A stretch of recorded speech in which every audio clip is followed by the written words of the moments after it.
लग्नानंतर होईलच प्रेम या मालिकेच्या पुढील काही येणाऱ्या भागांचे अपडेट जाणून घेऊया आपल्या आजच्या या व्हिडिओमध्ये. चला तर मग प्रेक्षकांनो, अजिबात वेळ वाया न घालवता सुरुवात करूया आपल्या या व्हिडिओला. तर आता आपण इथे जाणून घेणार आहोत की काव्याची काळजी आता पार्थला वाटते, तर नंदिनीलाही जीवाबद्दल काहीतरी मनात थोडंसं वाटते. आता नेमकं काय वाटतं या दोघांनाही हे जाणून घेऊया आपल्या व्हिडिओत. तर आता आपण पाहतोय की काव्याने जो बोका आणलाय त्या बोक्यामुळे आता काव्या पार्थबरोबर बोलू शकत असते. त्यामुळे आता पार्थ हा काव्याबरोबर बोलत नसतो, तर काव्या ही आता बोक्याला म्हणत असते, काय रे देशमुखांचा बोका असा कसा? देशमुखांचा बोका एवढा क्यूट आहे, सुंदर आहे, हँडसम आहे, सगळं आहे. देशमुखांचा बोका प्रत्येक गोष्टीत अगदी अव्वल आहे, पण रागाच्या बाबतीतही तितकाच पुढे आहे. राग असा नुसता नाकावर आहे देशमुखांच्या बोक्याच्या. काय बरोबर ना? असं ते आता मुद्दाम पार्थकडे बघत म्हणते. पार्थ तर स्वतःचं नाक बघत असतो आणि नाकाला हातही लावतो. त्याबरोबर काव्य हसते. तसं पार्थच्या लक्षात येतं की हे सगळं मुद्दामून मलाच बोलते. मग पार्थ आता लगेचच पुन्हा स्वतःचं काम करू लागतो.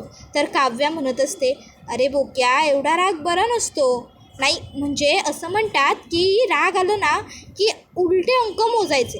म्हणजे मला पण जेव्हा राग येतो ना तेव्हा मी सुद्धा असं करते.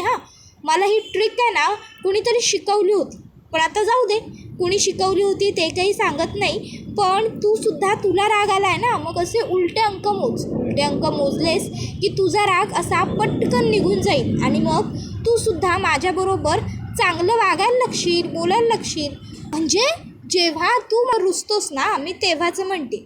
तसं तर माझा बोका चांगला आहे, माझा बोका शहाणा आहे. एरवी माझा बोका काही माझ्यावर रुसत नाही, पण कधीतरी तर माझा बोकासुद्धा माझ्यावर रुसतोच की. मग जेव्हा बोका रुसतो तेव्हा तर मी बोक्याला काय करायचं हे सांगते. बोक्या, कळतंय ना रे तुला? मी तुलाच सांगते सगळं. आता हे खरं तर ती पार्थकडे बघून बोलत असते. पार्थ काही रिस्पॉन्स देत नसतो. मग काव्या म्हणते, कळतंय, मला सगळं कळतंय, तुला समजतंय सगळं, पटतंय, पण वळत नाही आहे, बरोबर ना बोक्या? त्याबरोबर आता पार्थ तिकडनं उठतो आणि थेट त्याच्या रूममध्ये निघून जातो आणि रूमचा दरवाजाच बंद करून घेतो. आणि मग तो रूममध्ये बसून पुन्हा त्याचं काम करायला सुरुवात करतो. त्यावेळी त्याच्या मनामध्ये एक विचार पटकन शिवून जातो. काव्या मला मनवण्यासाठी हे सर्व प्रयत्न करत आहे. पूर्वी त्या अगदी दिवसभर अभ्यास करत बसायच्या. अगदी प्रत्येक मिनिट त्या विचारपूर्वक व्यवस्थित खर्चायच्या. प्रत्येक वेळी अभ्यासाला पहिला प्रेफरन्स द्यायच्या. पण जेव्हापासून माझ्याबरोबर त्यांचं भांडण झालं आहे किंवा जेव्हापासून मी त्यांच्यावरती नाराज आहे तेव्हापासून त्यांचं अभ्यासाकडे फारच दुर्लक्ष होतं आहे. नाही म्हणजे ते अभ्यास अगदी मला वाटतं नाकपेक्षा पण कमीच करत असतील. हे असं होऊन चालणार नाही. जर काव्यांनी अभ्यासाकडे असं लक्ष दिलं नाही तर त्यांना परीक्षेत चांगले मार्क्स कसे मिळतील? चांगले मार्क्स मिळणं तर खूप दूरची गोष्ट आहे. काव्या पास कशा होतील? नाही, काव्याचं जे काही चाललं आहे ना ते वेळीच थांबायला हवं. मला त्यांच्याशी बोलायला पाहिजे, त्यांना समजून सांगायला पाहिजे. पण मी समजवायला जाण्याचा त्या काही चुकीचा अर्थ तर काढणार नाही ना?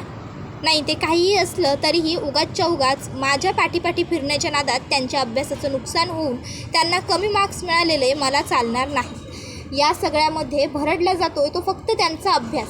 भांडणं काय होत राहतात, ती सॉर्ट आऊटही होतील. नाही, आमच्यात झालेलं भांडण कधीच मिटणार नाही आहे. असो, ते काहीही असलं तरीही मला काव्याबरोबर वेळ आहे तरच बोलायला हवं. मग असा विचार करून पार्थ काव्याच्या खोलीबाहेर येतो. काव्याला खोलीत बसलेली बघून पार्थ विचार करतो, काय करू? जाऊन बोलू का यांच्याशी? नाही, नको. नाही, जाऊन बोलतोच. नाही, नको. नाही, बोलतोच. असं विचार करत तो काव्याच्या दारात उभा असतो. काव्या म्हणत असते, काय रे बोक्या, ठरत नाही आहे का आतमध्ये येऊ का नको येऊ? असं होतं आहे का तुझं? अरे ये बाबा आत यायला कसला एवढा विचार करायचा? त्याबरोबर पार्थला कळतं की काव्या हे त्यालाच बोलते. मग पार्थ म्हणतो, मी काही विचार करत नव्हतो, मला यायचं असेल तर मी येणारच होतो. काव्या म्हणते, अहो मी तुम्हाला नाही, माझ्या बोक्याला म्हटलं. त्यावर पार्थ म्हणतो, हेच जे काही तुम्ही सुरू केलं आहेत ना त्याच्याबद्दलच बोलायला यायचं होतं मला. येऊ का मग मी आता आतमध्ये? त्यावर काव्या म्हणते, हे बघा, आत्ता म्हणालात की मला जर यायचं असेल तर परवानगीची गरज नाही आणि आत्ता विचारताय मी आत येऊ का? देशमुख, अहो उलट तुम्ही स्वतःहून इथे माझ्याबरोबर बोलण्यासाठी माझ्या गेस्ट रूमपर्यंत आला आहात, हे बघून मला खूप आनंद झाला. हां, आता बेडरूममध्ये तुम्ही अजून मला घेतलेलं नाही आहे याचं दुःख आहे. त्यावर पार्थ म्हणतो पुरे झालं. आता मी काय म्हणतोय ना ते एकदम शांतपणे आणि गुपचूप ऐकून घ्यायचं, समजलं? नो आर्ग्युमेंट्स आणि मध्ये सुद्धा बोलायचं नाही, समजलं? त्यावर काव्या हाताची घडी तोंडावर बोट घेते. त्यावर पार्थ म्हणतो आता हे काय आहे? त्यावर काव्या म्हणते तुम्हीच म्हणालात ना काही बोलायचं नाही, म्हणून मी हाताची घडी आणि तोंडावर बोट घेतले. त्यावर पार्थ म्हणतो ठीक आहे, मग अशाच उभ्या राहा माझं बोलून पूर्ण होईपर्यंत. काव्या हे बघा, एक गोष्ट लक्षात घ्या, तुमचं हे जे काही सुरू आहे ना, हे बोक्याबरोबर बोलणं, फालतूगिरी करणं, टाईमपास करणं, वेळ वाया घालवणं, सतत अभ्यासाला न जुमानणं, टाईमपास करत बसणं, टवाळी करत बसणं, हे सगळं चुकीचं. तुम्ही विसरताय का तुमची प्रिलियम क्लिअर झाली आहे, पण पुढे मेन्स एक्झाम येते आणि प्रिलियमपेक्षा मेन्सचा पेपर जास्त अवघड असतो. त्यामुळे आत्ता हा जो काही तुम्ही टाईमपास करण्यात वेळ वाया घालवते ना, त्यापेक्षा जास्तीत जास्त वेळ तुम्ही तुमच्या अभ्यासाला द्यायला हवा. तुम्ही काहीतरी मोठं स्वप्न पाहिलं होतं, त्याचा विसर पडतोय का काव्या तुम्हाला? नाही, कदाचित मला वाटतंय की तुम्हाला विसर पडतोय, म्हणून आज तुम्हाला आठवण करून द्यायला आलो मी तुमच्या स्वप्नाची. काव्या, तुमचं स्वप्न होतं की तुम्हाला एक IAS ऑफिसर बनायचं होतं आणि त्यासाठी तुम्हाला UPSCची एक्झाम क्लिअर करावी लागणार आहे. हां, आता तुमची प्रिलियम क्लिअर झाली आहे, पण जर तुम्ही असाच हा टाईमपास करत राहिला तर तुमची मेन्स क्लिअर होईल का नाही त्याची मला काही शाश्वती वाटत नाही आहे. त्यावेळी काव्या हसते मोठमोठ्याने. पार्थ म्हणतो अरे, मी इथे एवढे सिरियस टॉपिकवर बोलतो आणि तुम्हाला हसायला येत आहे, हसण्यासारखं काय आहे याच्यात? त्यावर काव्या म्हणते पार्थ, मला खूप आनंद झाला आहे म्हणून मी हसते. त्यावर पार्थ म्हणतो आनंद कशाचा? त्यावर काव्या म्हणत असते देशमुख, अहो तुम्ही माझ्यावरती नाराज आहात, तुम्ही माझ्याशी बोलत नाही आहात, पण तरीही बघा की तुम्हाला माझ्या स्वप्नांची, माझ्या इच्छेची, माझ्या अभ्यासाची किती काळजी आहे. तुम्ही म्हणता की मी तुमच्या मनात नाही आहे, पण जर मी तुमच्या मनात नाही आहे तर तुमच्या मनात माझा विचार का? मी तुमच्या मनात नाही आहे तर तुम्हाला माझ्या अभ्यासाची, माझी एवढी काळजी का? तुम्ही म्हणता की तुम्हाला माझ्या असण्या नसण्याने फरक पडत नाही, मग तुम्ही माझ्या स्वप्नांसाठी एवढे तळमळताय का? सांगा ना. आता मात्र पार्थ निरुत्तर होतो. काव्या म्हणते तुमच्या ह्या मौनातनं मला तुमचं उत्तर मिळालं आहे देशमुख, आणि बाय द वे तुम्हाला सांगायचं म्हणून सांग, मी काव्य, मी कधीच कुठली गोष्ट विसरत नाही आणि माझा अभ्यास तो तर मी विसरूच शकत नाही, कारण अभ्यास हे माझ्या आयुष्यातलं एक खूप मोठं परमसत्य आहे आणि हे माझं स्वप्न आहे की मला IAS बनायचंच आहे. पण त्याबरोबर माझं आणखीन एक स्वप्न आहे. पार्थ विचारतो आणखीन एक स्वप्न कुठलं? त्यावर काव्या म्हणते माझा बोका परत मिळवायचा. त्यावर पार्थ म्हणतो हे बघा. त्यावर काव्या म्हणते आता मी तुमचं ऐकून घेतलं ना, मग तुम्ही माझं आत्ता पूर्ण ऐकून घ्या. मला माझ्या बोक्याबरोबर, पार्थ देशमुखांबरोबर पुन्हा नव्याने सुखाने संसार करायचा आहे आणि त्याचबरोबर कलेक्टर व्हायचं आहे. मला IAS काव्या पार्थ देशमुख म्हणून मिरवायचे. त्यावर पार्थ त्या लगेचच काव्याला म्हणतो हे बघा काव्या, आता हे सगळं शक्य नाही आहे. तुमचं एक स्वप्न तर अपूर्ण राहणारच आहे, पण कमीत कमी जर तुम्ही अभ्यास केलात तर तुमचं पहिलं स्वप्न तरी नक्की पूर्ण होऊ शकतं, कळलं ना? त्यावर काव्या म्हणते नाही, चुकीचं बोललात तुम्ही देशमुख. काव्याचं पहिलं स्वप्नही पूर्ण होणार आणि काव्याचं दुसरं स्वप्नही पूर्ण होणार, कारण काव्याला जे हवं असतं काव्या ते बाय हुक और क्रूक मिळवून दाखवतेच. मग त्यासाठी काव्याला काहीही करावं लागलं तरी काव्याला त्यांनी फरक पडत नाही, समजलं ना? जर मी ठरवलं ना की मी माझा संसार परत मिळवणार तर मी नक्की मिळवणार. तुमच्याशी बोलण्यात काही अर्थच नाही आहे, एवढं बोलून पार्थ तिकडनं बाहेर चाललेला असतो. काव्य लगेचच तिच्या बोक्याला घेते आणि म्हणत असते बोक्या, छान वाटलं तुझ्याशी बोलून.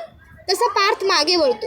तशी काव्या लगेचच तिच्या बोक्याकडे बघते आणि म्हणू लागते खरंच तू खूप क्यूट आहेस हा.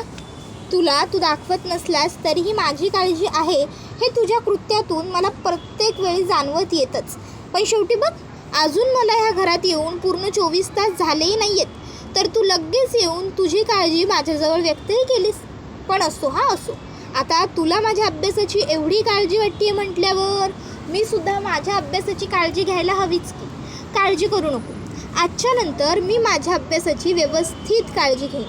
अभ्यास करून मी तुला म्हणवेन, सांभाळेन, कळलं ना बोक्या? त्याबरोबर आता पार्थ तिकडनं पुढे निघून जातो. काव्या ही आता लगेचच इकडे मनात म्हणते देशमुख, तुम्ही दाखवत नसलात तरी तुम्हाला फरक पडतोय माझ्या प्रत्येक गोष्टीमुळे हे मला कळतंय आणि लवकरच तुम्ही हे कबूल कराल आणि आपलं नातंही मान्य कराल हे मला माहिती आहे. हा काव्याचा तुम्हाला शब्द आहे, वचन आहे ह्या काव्याचं हे स्वतःला, की मी तुम्हाला मिळवणार, जिंकणार. नवीन वर्षाची सुरुवात आपल्या दोघांच्या सुखी संसारापासूनच होणार. तर दुसरीकडे पार्थ हा विचार करतो की चला बरं झालं एकदाचं मी काव्याला समजावून आलो. तर दुसरीकडे आपले दी ग्रेट मिस्टर जीवा देशमुख यांनी आता नंदिनीला मिळवण्यासाठी जे काही 45 डेजचं चॅलेंज घेतलेलं आहे त्या डेमधला आता सेकंड डे आलेला असतो आणि जीवा आता म्हणत असतो, तर हाय हॅलो नमस्कार मित्रांनो, आज जीवाने नंदिनीला मनवण्याचा दिवस क्रमांक 2 आहे. आता माझी नंदिनी, माझी डार्लिंग, माझी बायको माझ्यावरती नाराज आहे, त्यामुळे ती आता मला घरात घेत नाही आहे. आणि त्याहून महत्त्वाचं माझे सासरेबुवासुद्धा माझ्यावर नाराज आहेत, त्यामुळे नंदिनीच्या आधी त्यांनीच मला घरात घ्यायला नकार दिला. आता मी ठरवलं आहे की जोवर मी नंदिनीला परत घेत नाही तोवर मी घरी परत जात नाही. मग नंदिनीला जर परत मिळवलं नाही आहे तर घरी जाता येणार नाही आहे, पण काहीतरी पोटापाण्याचं तर बघितलं पाहिजे, कारण मी उपाशीसुद्धा राहू शकत नाही आहे. म्हणून त्यासाठी मी एक उत्तम मध्य साधलेला आहे आणि तो म्हणजे असा की हे गार्डनच आजपासून माझं घर आणि ही डार्लिंग म्हणजे माझी ही रिक्षा हे आहे माझं बेडरूम. तर मित्रांनो, आता माझं हे घर तर तुम्ही सगळ्यांनी पाहिलंच आहे, गार्डन हे लॉन, पण आता माझं किचनसुद्धा निर्माण करण्याची वेळ आलेली आहे. कारण काहीतरी मिळवण्यासाठी पहिलं पोटापाण्याचं काहीतरी बघितलं पाहिजे ना. मग पोटापाण्यासाठी आज आपण बनवणार आहोत मस्त गरमागरम खिचडी आणि तीसुद्धा चुलीवरची.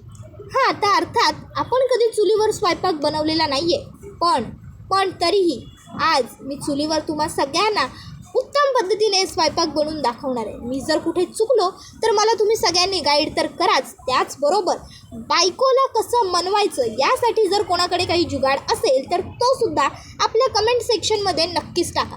चला तर मग सुरुवात करूया आपल्या किचन मेकिंग प्रोसेसला. मग जीवा 3 विटा घेऊन येतो.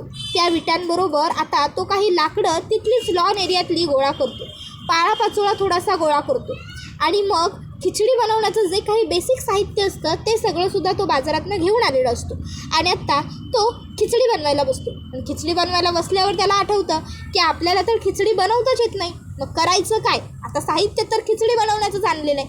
मग त्यावेळी त्याच्या कामी येतो तो म्हणजे नंदिनीच्या घराचा वॉचमन गुड्डू भैया. आता जीवाला प्रश्न पडतो की आता भाई खिचडी बनवायची कशी? तो ऑडियन्सला विचारत असतो की आता मी काय करू? इतक्यात मागून गुड्डू भैया येतो आणि म्हणत असतो, हम है ना जीवा भैया, आप काहे को टेंशन लेते? तसा जीवा म्हणतो, मतलब गुड्डू भैया आपको खिचड़ी बनाना आता है? तसा गुड्डू म्हणतो, अरे तो हमारी पिंकी ने हमका बढ़िया खिचड़ी बनाना सिखाया है, हम बम्बई में अकेले रहते हैं ना, तो हमें ये सब आता ही है. त्याबरोबर आता जीवा एकदमच खुश होऊन जातो गुड्डू भैयावर आणि म्हणतो, वाह वाह वाह गुड्डू भैया वाह, आपने तो आज हमारा दिल खुश कर दिया, एकदम गार्डन, चलिए आइए फिर. आणि मग गुड्डू आणि आता जीवा दोघं मिळून छान खिचडी बनवतात आणि खातात वगैरे. आता हा सगळा व्लॉग जीवा सोशल मीडियावरती पोस्ट करतो. नंदिनी हा व्लॉग बघते. आता नंदिनी हा व्लॉग बघते आणि मग नंदिनी विचार करते, बाप रे, हे जीवा पण ना काय करतील आणि काय नाही ह्यांचा काही नेम नाही आहे. काय गरज आहे का लॉन एरियामध्ये राहण्याची किंवा खिचडी वगैरे लॉन एरियामध्ये बनवून खाण्याची? एवढं चांगलं घर आहे, गुपचूप घरी निघून जायचं, पण नाही, यांना इथेच बसून राहायचं. हे इथून जायला तयार नाही आहेत आणि बाबा यांना घरात घ्यायला मानणार नाही आहेत. काय करू ना मी या दोघांचं, मला समजतच नाही.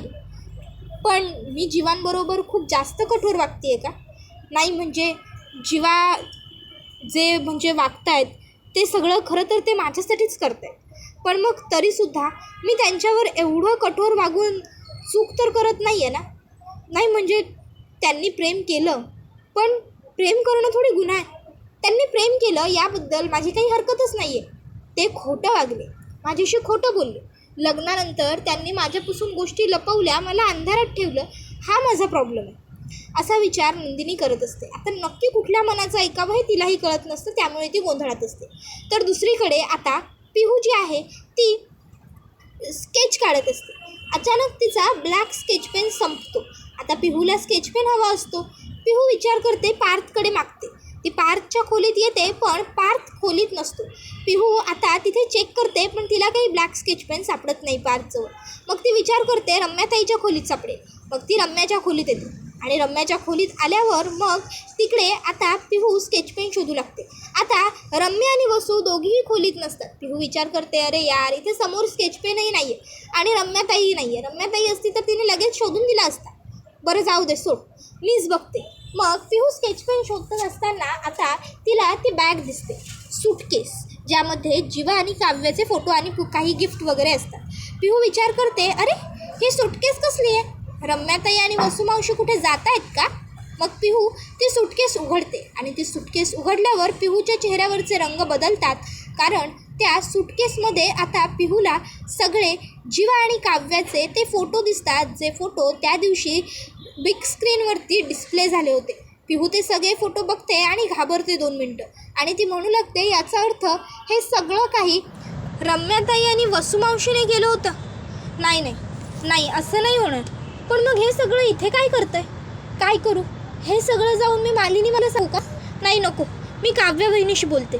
मग आता काव्या ही खोलीत बसलेली असताना पिहू तिच्याकडे येते आणि म्हणते, वहिनी मला थोडं तुझ्याशी बोलायचं आहे. काव्या म्हणते, हां पिहू बोल ना, काय झालं? त्यावेळी पिहू आता घाबरलेली असते.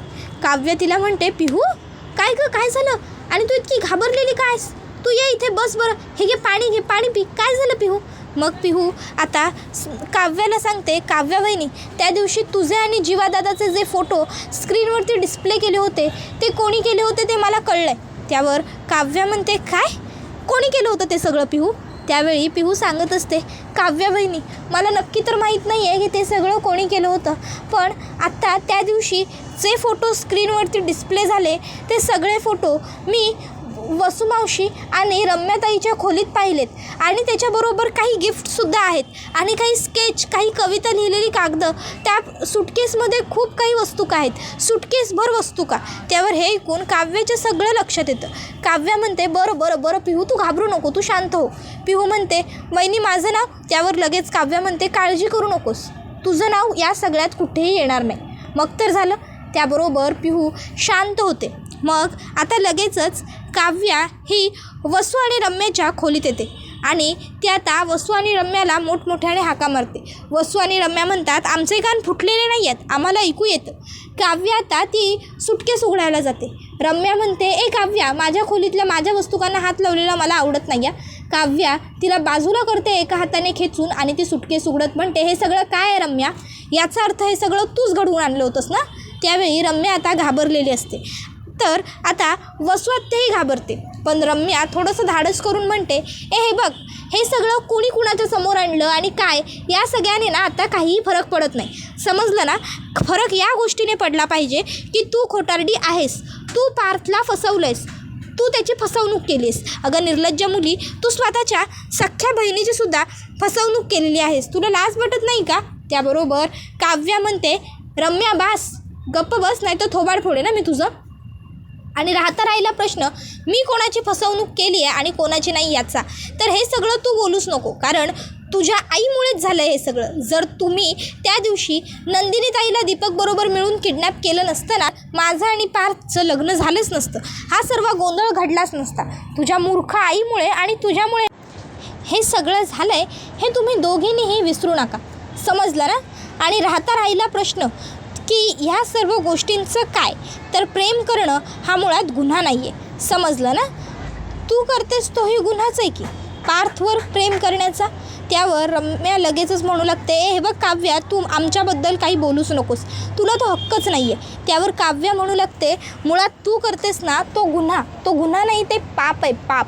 कारण पार्थचं लग्न झालेलं असताना तू त्याच्या मागे लागली आहेस. आणि एक गोष्ट लक्षात ठेवा रम्या, मी नंदिनी ताई नाही आहे, मी काव्य आहे आणि काव्या अद्दल घडवल्याशिवाय गप्प बसत नाही. जर तू माझ्या आणि देशमुखांच्या मध्ये करण्याचा प्रयत्न केलास ना रम्या, तर एक गोष्ट लक्षात ठेव, माझ्या इतकी वाईट मुलगी आजपर्यंत तू संपूर्ण जगात पाहिली नसशील. यापुढे आमच्यामध्ये येताना एकदा नाही, दोनदा नाही, 10दा नाही, 100दा विचार करत जा. त्याबरोबर हा व्हिडिओ इथेच संपतो. व्हिडिओ आवडला असेल तर व्हिडिओला लाईक करा, चॅनलवर नवीन असाल तर चॅनलला सबस्क्राईब करा आणि बेल आयकॉन आठवणीने प्रेस करा, जेणेकरून तुम्हाला पुढच्या प्रत्येक व्हिडिओचं नोटिफिकेशन मिळत जाईल आणि सर्व व्हिडिओंचा आनंद हा अगदी उत्तम पद्धतीने घेता येईल. चला तर मग प्रेक्षकांनो, आजच्या पुरतं इथेच थांबूया. आजचा व्हिडिओ येईपर्यंत या व्हिडिओचा छान पद्धतीने आनंद घेत राहा. टाटा, बाय बाय, धन्यवाद, take care all of you.